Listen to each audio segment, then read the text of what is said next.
જોજરી ખકડતી હોય એટલે કોણ ખકડાવે ખબર નથી. બાયણા ખકડાવે, બાયણું ખકડાવી સોય એટલે કોઈ દેખાય નહીં. આ ધ્યાન રાખજો. કઈક દીકરા દીકરીઓ કહેતા હોય, કઈક માણસો કહેતા હોય કે અમારા ઘરમાં કોઈ કાળા લુગડા ઉપર ફરતું હોય, કોઈની છાતી પર કે શરીર પર ચરી બેહે અને કદાચ કોઈના પગ છે.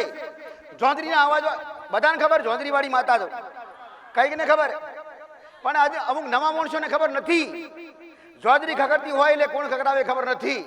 બાયણા ખકડાવે, બાયણું ખકડાવી સોય એટલે કોઈ દેખાય નહીં. આવું કઈક ને બને કે ના બને.